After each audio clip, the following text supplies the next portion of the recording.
Hi, ഞാൻ സ്വപ്ന. Welcome to സ്വപ്ന മന്ത്ര. ഇന്ന് ഞാൻ നിങ്ങൾക്ക് പരിചയപ്പെടുത്തുന്ന ഒരു പുതിയൊരു ഫാബ്രിക്കാണ്. ഹെമ്പ് എന്നാണ് ഇതിന് ഫാബ്രിക്കിനെ പറ്റി പറയുന്നത്. ഇത് നാച്ചുറൽ ഫൈബർ ആണ്, ഇത് ഓർഗാനിക് ഫൈബർ ആണ്, അതുപോലെ തന്നെ ഇത് ബ്രീത്തബിൾ ആണ്, ആന്റി ബാക്ടീരിയൽ ഫങ്ഷൻസ് കൂടുതലുള്ള ഫാബ്രിക്കാണ്. ഇതൊരു എക്സ്പെൻസീവ് ഫാബ്രിക്കും കൂടിയാണ്. എക്കോ പ്രിന്റിംഗ് ആണ് നമ്മളിതിൽ പ്രൊവൈഡ് ചെയ്തിരിക്കുന്ന. എക്കോ പ്രിന്റിംഗ് ആണ്. ഇതിന്റെ കുറച്ച് കളർ ഷെയ്ഡ്സ് വരുന്നുണ്ട്. ഇപ്പോൾ വരുന്നത് ഓഫ് വൈറ്റിൽ ബ്ലാക്ക് ആൻഡ് ബ്രൗൺ വരുന്നൊരു ഷെയ്ഡ് വരുന്ന കളേഴ്സും അതേപോലെ തന്നെ ടെക്സ്ചറും നമുക്ക് കാണാം. ലീഫ് പ്രിന്റ്സ് ആണ് കൂടുതലും ഇതിനകത്ത് കൊടുത്തിരിക്കുന്നത്. ഇത് വന്നിരിക്കുന്നത് ഒരു ബേജ് അല്ലെങ്കിൽ ഓഫ് വൈറ്റ് എന്ന് പറയുന്ന ഒരു ഷെയ്ഡാണ് വരുന്നത്. നെക്സ്റ്റ് വൺ വരുന്നത് ക്രീമാണ്. ക്രീം ഷെയ്ഡാണ് വരുന്നത്. അതിൽ മസ്റ്റർഡ് ഷെയ്ഡ്സ് ആണ് ഇതിനകത്ത് വന്നിരിക്കുന്നത്. നമുക്ക് കാണാവുന്നതാണ്. ഇങ്ങനെ ഇതുപോലെ വരിക.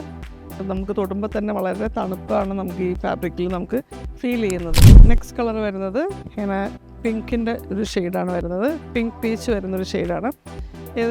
ഇതിലും വന്നിരിക്കുന്നത് അതുപോലെ തന്നെ എക്കോ പ്രിന്റിംഗ് ആണ് വന്നിരിക്കുന്നത്. ഈ എക്കോ പ്രിന്റിംഗ് ഇതിനകത്തേക്ക് ഇത്ര ഭംഗിയായിട്ട് കയറുന്നത് എന്തുകൊണ്ടാണെന്ന് വെച്ചിട്ടുണ്ടെങ്കിൽ വാട്ടർ അബ്സോർബൻസ് കൂടുതൽ നമുക്ക് എടുക്കാൻ ഈ ഒരു ഫാബ്രിക് നല്ലോണം അബ്സോർബ് ചെയ്യും. നെക്സ്റ്റ് വൺ വരുന്നത് ഒരു ബ്രൗൺ ഷെയ്ഡാണ് വരുന്നത്. ഒരു ആഷ് ബ്രൗൺ വരുന്ന ഷെയ്ഡാണ് ഇങ്ങനെയാണ് വരുന്നത്.